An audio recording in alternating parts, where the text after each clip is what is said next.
Muy bien. Entonces, vamos a iniciar respecto a las lesiones del tejido conjuntivo, recordando, como siempre, que la mucosa bucal es una estructura, ¿no es cierto?, que está constituida, que está formada por dos partes, ¿no? El epitelio, ¿verdad?, que constituido por una gran cantidad de células, queratinocitos, no queratinocitos, y ese epitelio es un epitelio poliestratificado, plano, en algunas zonas es queratinizado, paraqueratinizado y hasta ortoqueratinizado, y en otras zonas es no queratinizado, ¿no? Y cumpliendo funciones pues de barrera, de defensa, etcétera, etcétera. Y este epitelio descansa sobre un tejido conectivo, ¿no? Un tejido conectivo que dentro de su constitución, ya ustedes saben, tienen una, digamos, una gran cantidad de componentes celulares, vasculares, nerviosos, hay fibras elásticas, colágenas, fibras reticulares, ¿verdad? Y hay sustancia amorfa, ¿no? Entonces, todo eso constituye el tejido conectivo, que es un tejido por sus características de, digamos, de reaccionar frente a un factor lesivo. Básicamente, de importancia son los vasos sanguíneos que generan pues una reacción inflamatoria, ¿verdad? Y los fibroblastos que reaccionan siempre con actividades proliferativas, secretorias y básicamente dadas o relacionadas a los fenómenos de reparación, ¿no? Entonces, nosotros vamos a hoy, digamos, estar un poco más relacionados a lo que ocurre aquí en el tejido conectivo, ¿no? Dentro de la, digamos, de la clasificación de lesiones del tejido conjuntivo, como les decía, el tejido conjuntivo pues tiene muchos componentes, ¿no? Pero los más frecuentes, digamos, las patologías más frecuentes en el tejido conjuntivo son aquellas que dependen, como les decía, del componente fibroso, básicamente de fibroblastos y todo lo que está relacionado con los fibroblastos, seguido de los vasos sanguíneos y lógicamente los demás componentes, ¿no? Entonces, la patología quizás más frecuente, como les decía, corresponde a lesiones reactivas del tejido conectivo, ¿no? Y estas lesiones, pues, dentro de ellas están las hiperplasias, ¿no? Dentro de las hiperplasias vamos a describir hoy la hiperplasia fibrosa focal, que es el conocido como fibroma irritativo. En realidad, el término fibroma irritativo o fibroma quizás no es tan adecuado porque no es una verdadera neoplasia, ¿no? Sino más bien una reacción frente a un factor irritativo o, digamos, persistente, ¿no? Entonces, no es un fibroma verdadero, o sea, no es una neoplasia, sino una reacción más que todo secretoria de acumulación de fibras colágenas, como vamos a ver. Ese es el fibroma irritativo. Hoy también algunos lo conocen como pseudofibroma irritativo. Luego vamos a ver el fibroma osificante periférico. El fibroma osificante periférico es una también reacción del tejido conectivo. Y quisiera mencionarles lo siguiente, de que el término periférico y central, que digamos ustedes la van a encontrar en diferentes patologías, corresponde a que si es periférico es porque está afectando tejido blando, ¿no? En este caso, el tejido conectivo de la mucosa bucal, periférico. Y si es central, es porque está afectando hueso, ¿no? O se está iniciando en el hueso. Entonces, por ejemplo, hay un fibroma osificante periférico que afecta a mucosa bucal, específicamente al tejido conectivo, y hay un fibroma osificante central, por ejemplo, ¿no?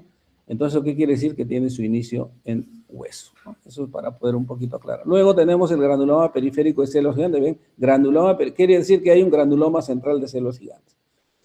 La hiperplasia fibrosa inflamatoria, la hiperplasia papilar inflamatoria, la gingivitis hiperplásica también, porque recordemos, la encía es parte de la mucosa bucal, la fibromatosis gingival hereditaria y la fibromatosis gingival inducida por fármacos, que también corresponde a este tipo de patologías, ¿no? Entonces, iniciaremos con la hiperplasia fibrosa focal, llamado también fibroma irritativo o fibroma traumático, por razones obvias, ¿no? Es decir, que la etiología está asociada a un factor irritativo, a un factor traumático, ¿no?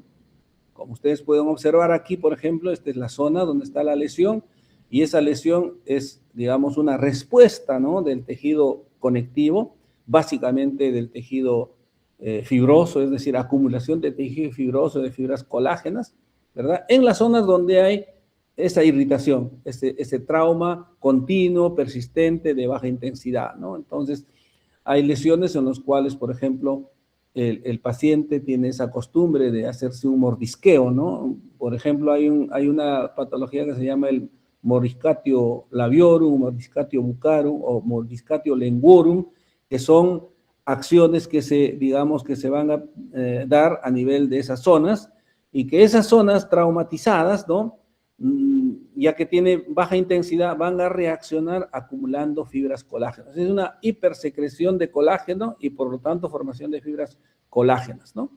Generalmente estas lesiones se van a dar, pues lógicamente, en las zonas donde está el trauma, más se presenta en adultos, generalmente en la encía. ¿Por qué? Porque la encía está más expuesta a los factores irritativos, ¿no? También puede darse en los labios, en carrillos, en lengua, es decir, se puede dar en cualquier parte de la cavidad bucal expuesta, ¿no es cierto?, a estos factores irritativos o traumáticos. Es una lesión, como ustedes podrán observar, es una lesión exofítica, es decir, sale hacia la superficie, ¿no es cierto?, exofítica. Su superficie es lisa, ¿verdad? Y generalmente el color es semejante al tejido normal, generalmente. A la palpación tiene cierta dureza. ¿Por qué? Porque es un acúmulo de fibras colágenas, ¿ya?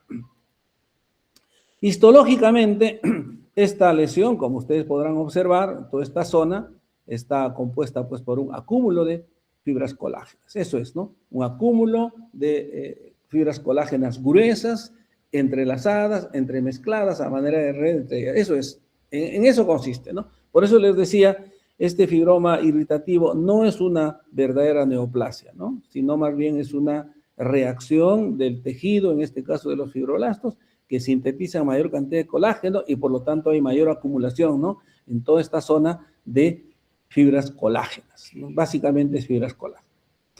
Usualmente el tratamiento en este caso de estas lesiones es lógicamente la extirpación, identificando cuál es el factor irritativo, ¿no es cierto?, el factor traumático, y controlando ese factor traumático previamente, porque si ese factor traumático no se controla, pues entonces puede haber una recidiva, ¿no? Entonces tiene que haber primero control del factor etiológico y extirpación, o sea, hacer una biopsia excisional, ¿no? En eso consiste el tratamiento de este tipo de lesión.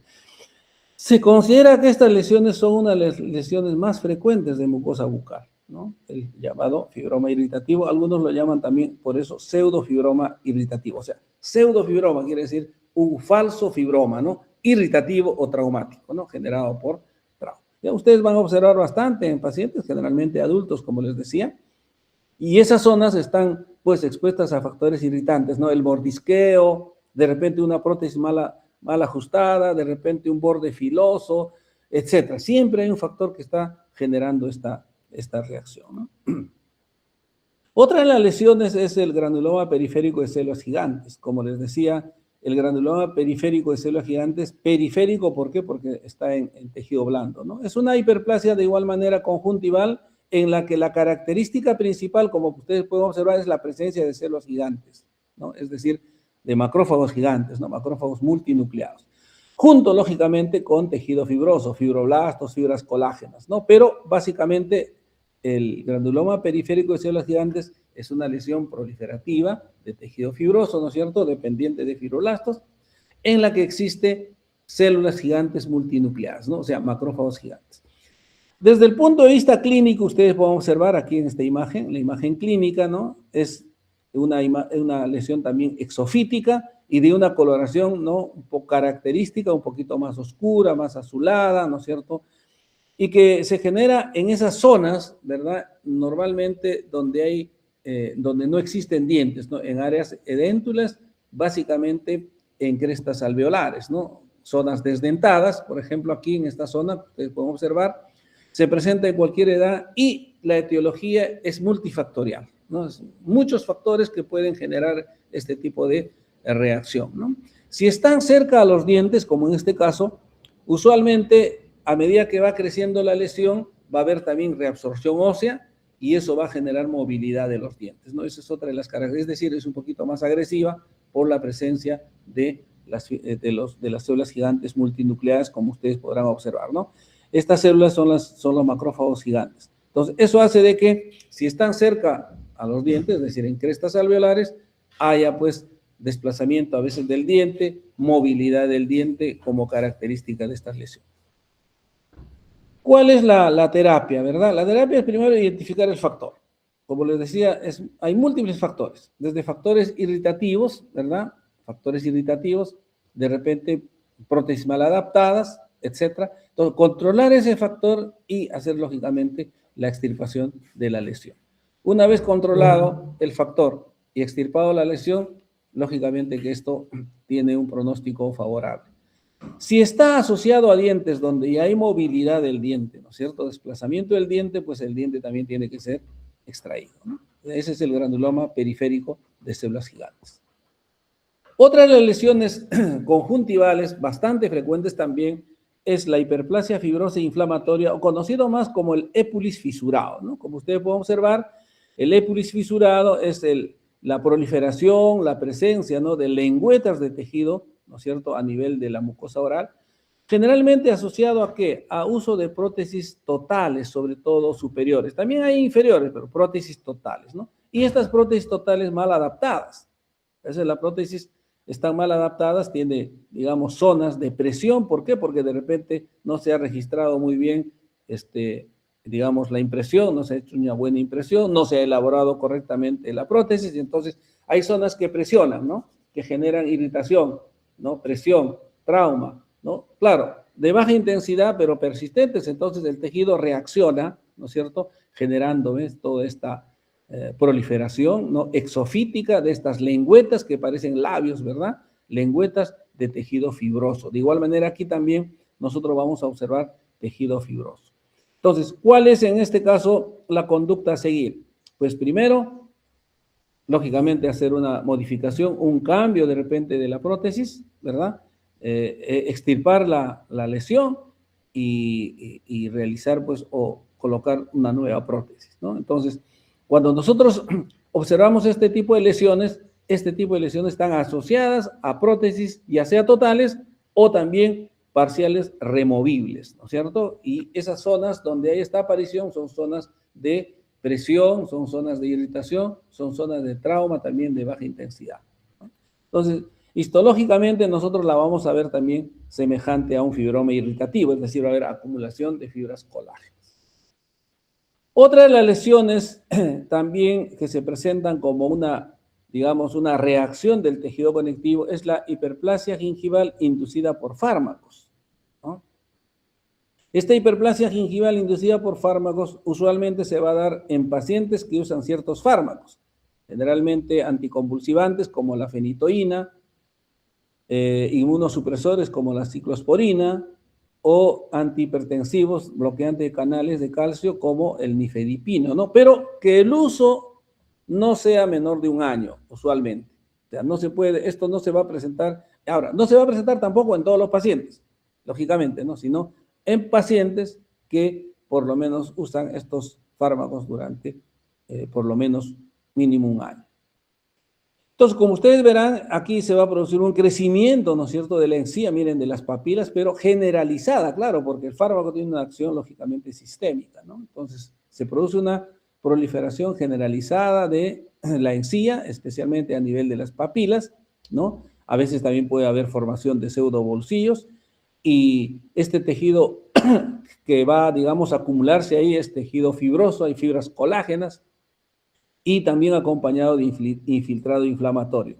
El infiltrado inflamatorio, básicamente, ya que es una lesión de larga data, es un infiltrado inflamatorio mononuclear, pero que puede también tener, lógicamente, en ciertas zonas, ¿no?, infiltrado mixto con presencia de neutrófilos. Entonces, ¿cómo se controla este tipo de lesiones? Ya que son dependientes de un factor conocido, ¿no es cierto? Pues entonces suspender digamos, la aplicación, el uso de estos fármacos, o cambiar por otro tipo de fármacos, ¿no?, alternativos, para evitar este tipo de lesiones, ¿no? De igual manera, si nosotros hacemos una biopsia aquí, lógicamente que vamos a encontrar acúmulo de fibras colágenas, ¿no? En eso consiste, acúmulo de fibras colágenas por una hipersecreción o una hiperproducción de colágeno.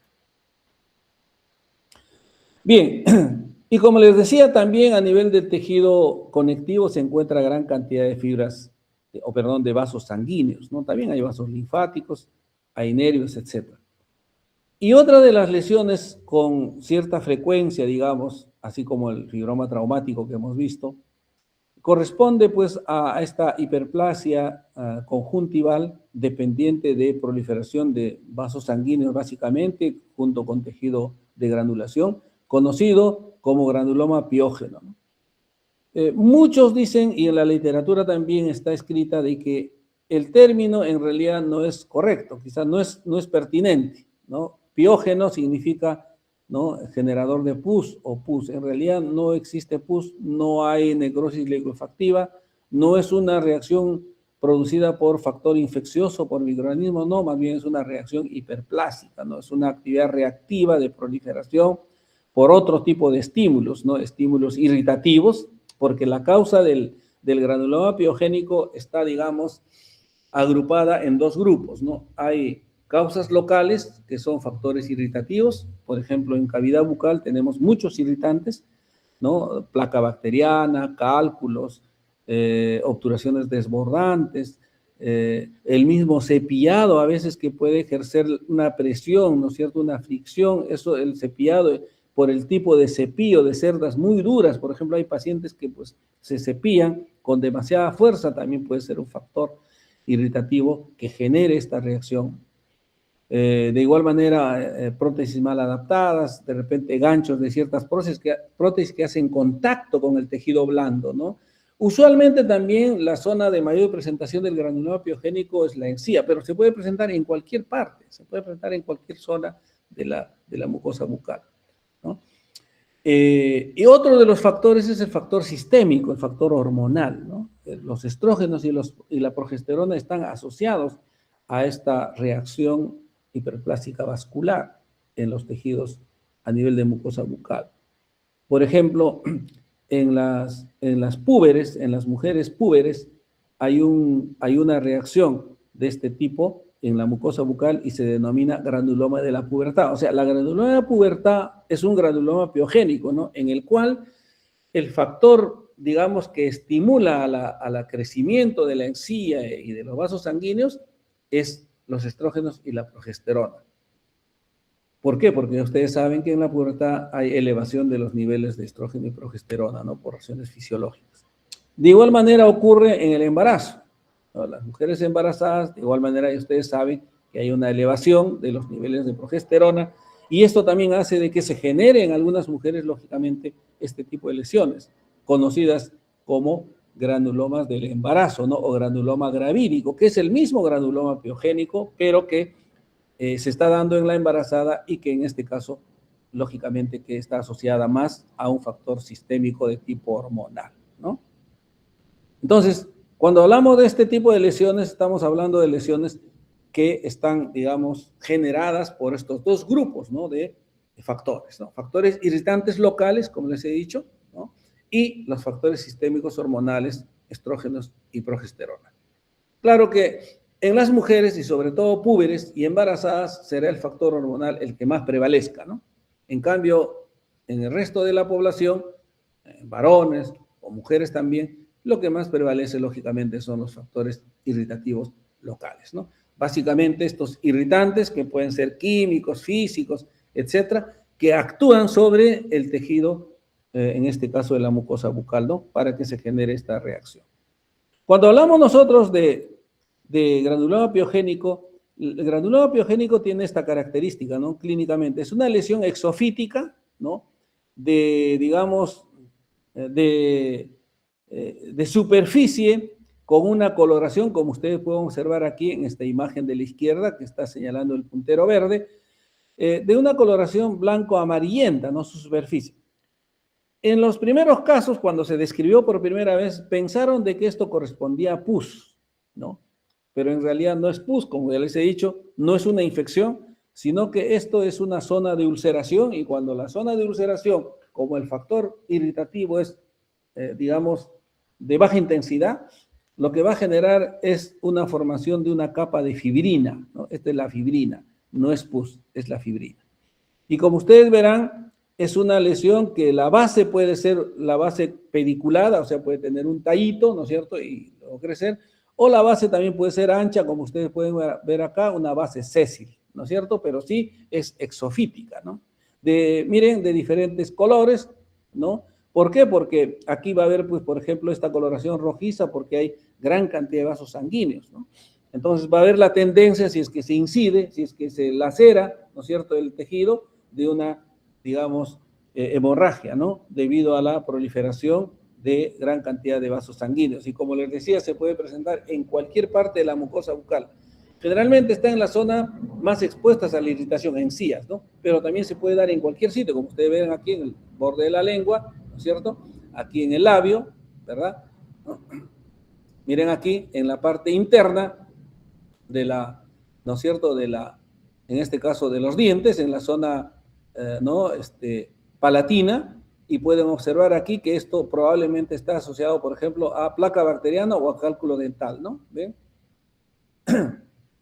Aquí pueden observar, por ejemplo, en este caso, en el caso que estoy señalando, es una lesión que está asociada a un borde filoso de un diente fracturado, ¿no? En este caso el diente estaba fracturado y este niño pues continuamente, ¿no es cierto?, incidía ese diente con el labio y entonces se generó este granuloma piogénico, ¿no? Y de igual manera aquí, miren, en encía, el granuloma piogénico característico, también asociado a placa bacteriana y a cálculo dental. Esos son los factores irritativos, ¿no?, de baja intensidad que hacen que se genere este tipo de lesión. Bien, ¿cuál es la conducta a seguir usualmente con este tipo de lesiones? Bueno, en primer lugar hay que controlar pues el factor irritativo, ¿no? Si es placa bacteriana, si es cálculo, hay que realizar pues un buen control de placa bacteriana. Si es un borde filoso, como en este caso, lógicamente que hay que hacer una restauración aquí, ¿no?, para eliminar este borde filoso, ¿verdad? Y así, si es que es un factor de repente de una prótesis, de un gancho, de una prótesis, qué sé yo, ¿no? Hay que eliminar, hay que controlar el factor irritativo. Lo que sí, en el caso del factor hormonal, pues, en este caso, la conducta a seguir es de que, por ejemplo, la pubertad, pues, bueno, dura un tiempo, ¿no es cierto? El embarazo también dura un tiempo. Entonces, usualmente en el caso de granulomas de la pubertad y granulomas del embarazo, la terapia es de que se permita durante un tiempo que, digamos, ese estímulo hormonal, en el caso del embarazo, desaparezca. Entonces el tratamiento aquí va a ser, por ejemplo, en las embarazadas, esperar que culmine, ¿no?, la etapa del embarazo. Una vez terminada la etapa del embarazo, pues ya se puede hacer la extirpación, ¿no?, la cirugía, ¿no es cierto?, de esta lesión. Y en algunos casos, en el caso de granulomas del embarazo, prácticamente que desaparecen a veces a los 2, 3, 4, 5 meses después del parto, ¿no? Si no desapareciera, se tiene que hacer una cirugía, o sea, hay que eliminar el tejido. En el caso de las púberes, sí, hay que esperar también un tiempo, ¿no?, que más o menos se estabilice el estímulo hormonal, y entonces una vez que se estabilice el estímulo hormonal, entonces si sigue la lesión, también se extirpa, y si no, puede desaparecer también espontáneamente, ¿no? Esa es la conducta a seguir. Básicamente, entonces, es primero, control del factor irritativo, ¿no es cierto? Hay que controlar el factor irritativo, y segundo, hacer la cirugía, ¿no?, la exéresis, para luego hacer el estudio histopatológico y tener el diagnóstico definitivo. Ahora, un poco como para complementar, porque esas son las lesiones más frecuentes. Luego les voy a enviar a ustedes 2 links para que observen unos 2 videos de unos casos clínicos. Ya eso lo observan, digamos, complementando ya a esta clase por el chat. De repente nos alcanza tiempo también, y quizás después podamos comentar. Yo creo que sí nos va a alcanzar tiempo, pero en esta última parte tengo unas imágenes, y de acuerdo a lo que nosotros hemos, digamos, hemos explicado, hemos comentado, vamos a ir pidiendo vuestra participación para que más o menos ensayen ustedes un diagnóstico y puedan ustedes más o menos mencionar, de acuerdo a lo que hemos comentado, cuál sería la conducta a seguir, ¿no? Entonces, tenemos este primer caso clínico, y entonces ahí los tienen, pueden observarlo, ¿no? La lesión que está señalando la flecha, ¿verdad? Es una lesión rojiza que se encuentra en encía, ¿no? Es exofítica, de base sésil, ¿no es cierto? Miren la coloración, etc. Entonces, de acuerdo a lo que hemos explicado, a ver, vamos a pedir a ver, si nos puede un poco comentar sobre esto, a ver, a Camila Fabiana Lara. Camila, puedes activar tu micrófono y si deseas Sí, también doctor. tu cámara. A ver, un comentario sobre esta lesión y que hemos descrito una serie de lesiones, ¿verdad? Se supone que esta es una lesión conjuntival también, ¿no? De las que hemos desarrollado. Entonces, más o menos, ¿cuál es tu comentario sobre el diagnóstico de esta lesión?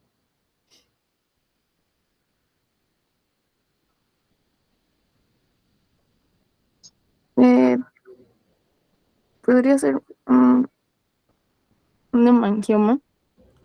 Un hemangioma. Muy bien. ¿Qué dice Cintia Serna? Un granuloma piógeno. Un granuloma piógeno. ¿Ah? Claudia Guerra, Sí, doctor, también un granuloma piógeno. un granuloma piógeno. Ya. Yair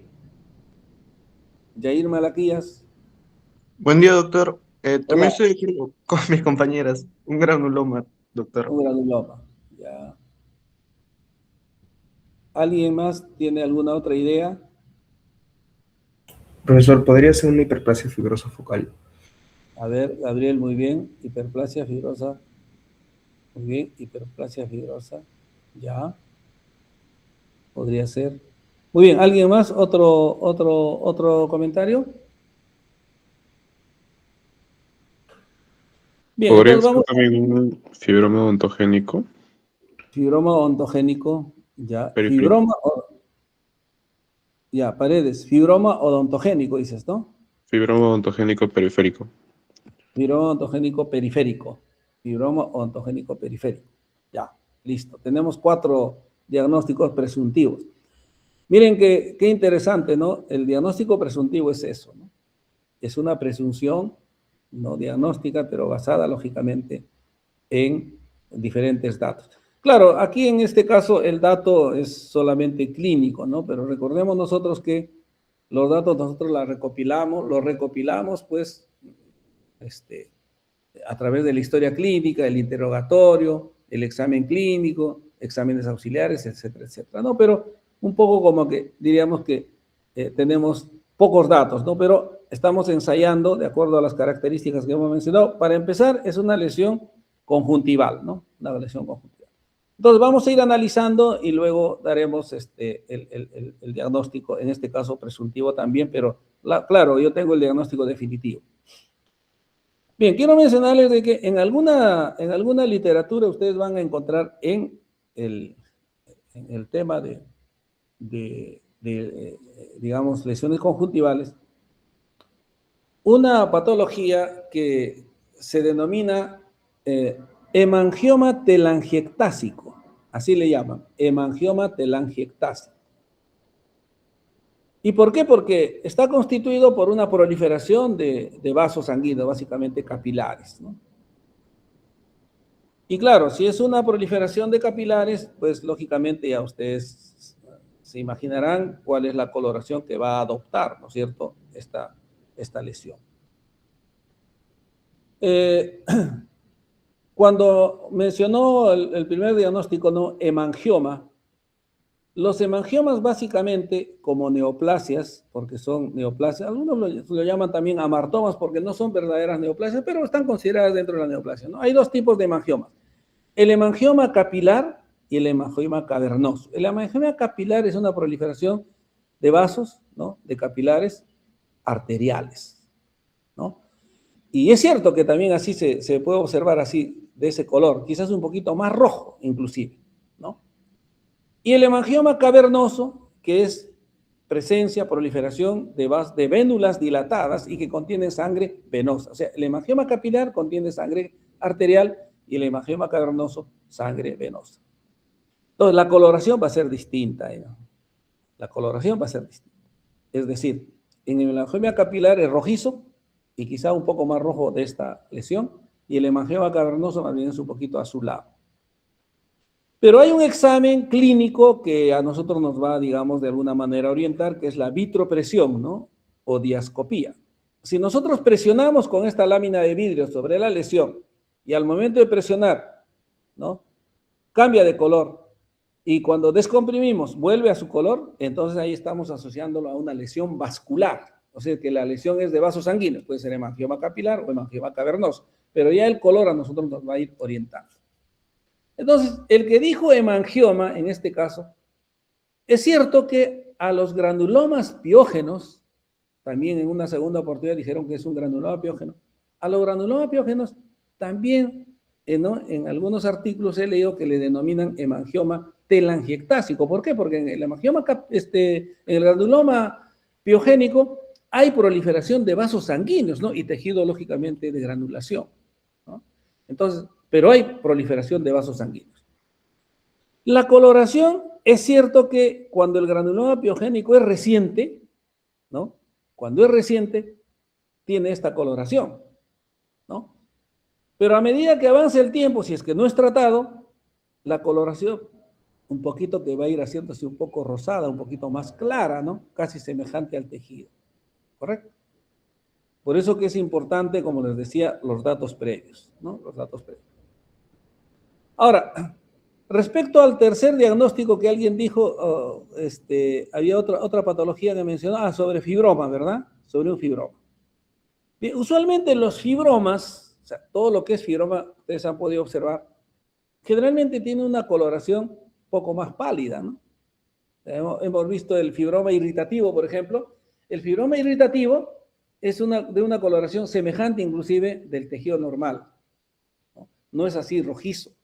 Y además, si nosotros observamos aquí en esta superficie, si ustedes observan aquí esta superficie, ¿no? Hay algo blanquito, ¿no? Blanco amarillento en esta superficie donde está el puntero verde, ¿no? Y si ustedes lo notan ahí en su pantalla, quizás lo van a poder observar mucho mejor, hay una zona blanco amarillenta, ¿no? Que correspondería a lo que es la fibrina, ¿no? Y justamente esta es un granuloma piogénico o llamado también hemangioma telangiectásico, así también se le denomina, ¿no?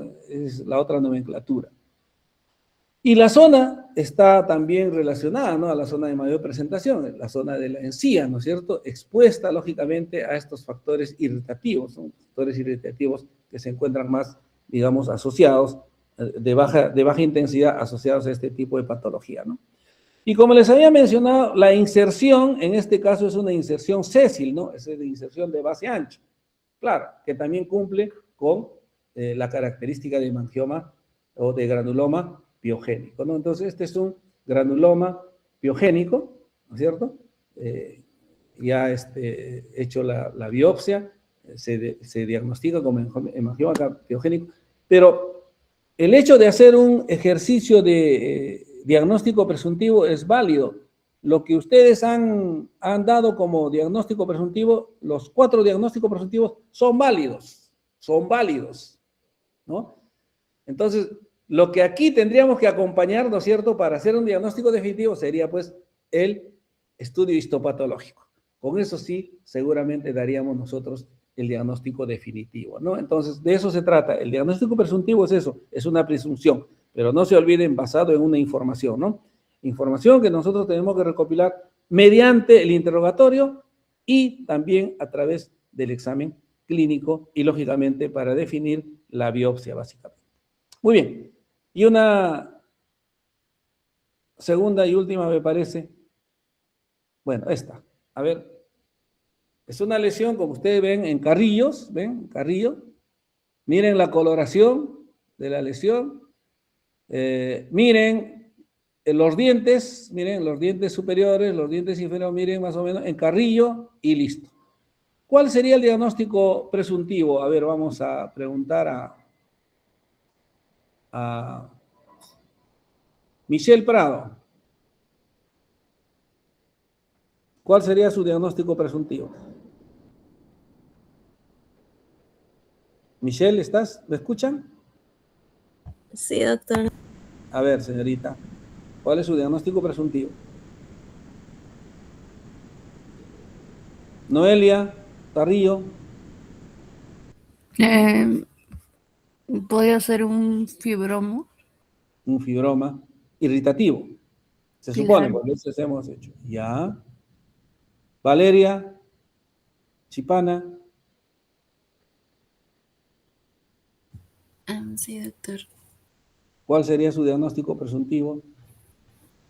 También concuerdo con mi compañera acerca del fibroma. Muy bien, irritativo, ¿no? Hay que dar Ujú. fibroma irritativo. Mario Muñoz, Sí, profesor, un fibroma irritativo. Alessandra Flores,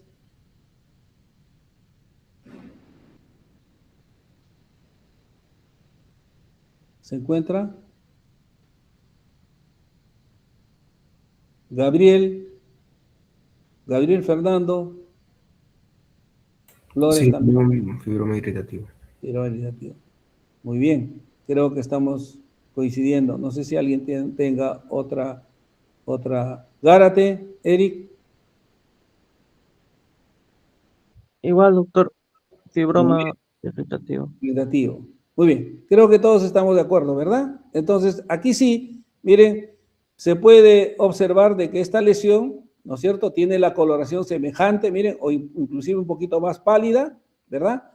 Y hay digamos, una cierta asociación con estas piezas dentarias que seguramente, ¿no?, es un factor irritativo, un factor traumático de baja intensidad que continuamente ha estado incidiendo en esa zona y el tejido pues reacciona con esta acumulación de fibras colágenas, ¿no? Por una actividad metabólica elevada de los fibroblastos, ¿no? Entonces, este es el fibroma irritativo, ¿no? En este caso, ¿cuál sería la conducta? ¿Cuál hemos mencionado la conducta? A ver, ¿cuál sería la conducta? Vamos a pedir a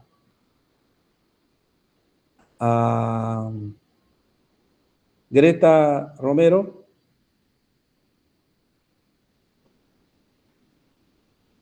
No está.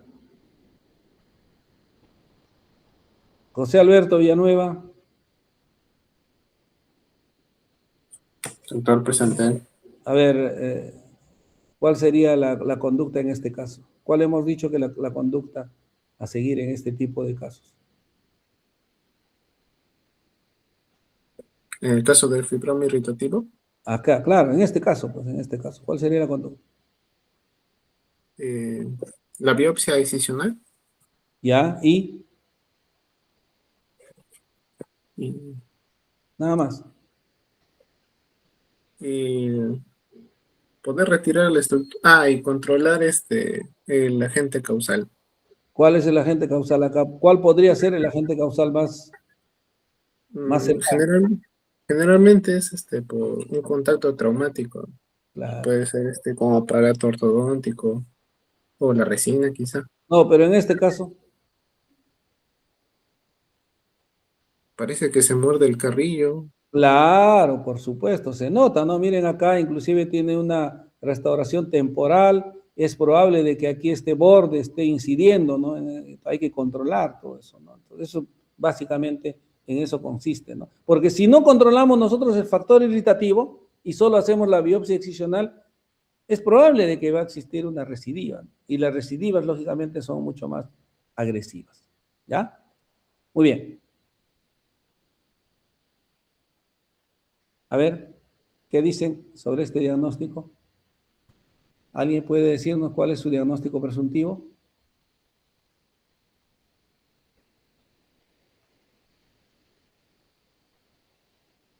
Miren, una lesión en labio, pediculada, ¿no? Pediculada.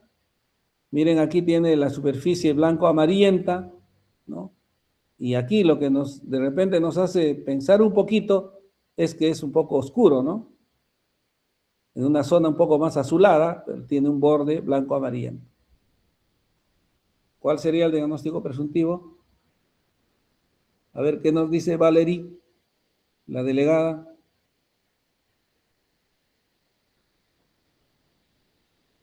Sí, doctor, presente.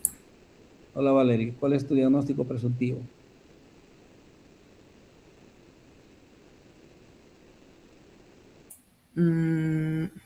¿Podría ser un granuloma piógeno?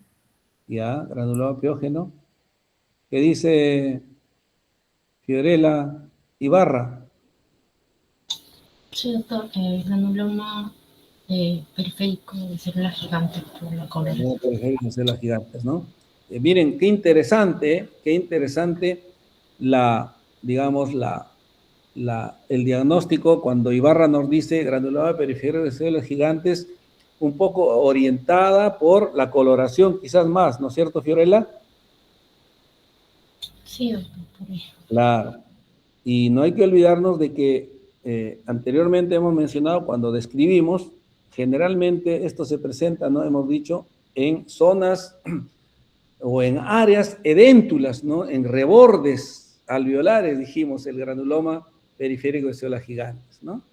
Entonces, sí, pues eso nos puede. Miren, qué interesante es cuando nosotros hacemos esa asociación, ¿no? Tenemos que nosotros, lógicamente, valorar, ¿no? Todas las características.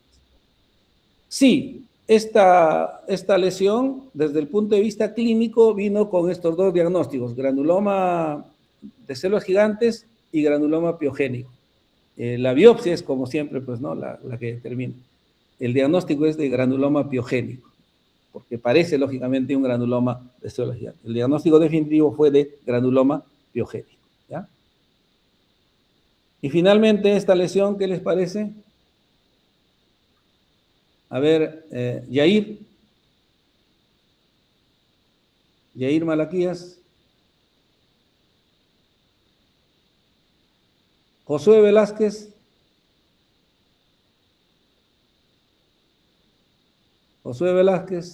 Kiara Tunki. A ver, José Velázquez, ¿qué lesión es esta? ¿Cuál es el diagnóstico de esta lesión? ¿Cuál sería su diagnóstico presuntivo, no?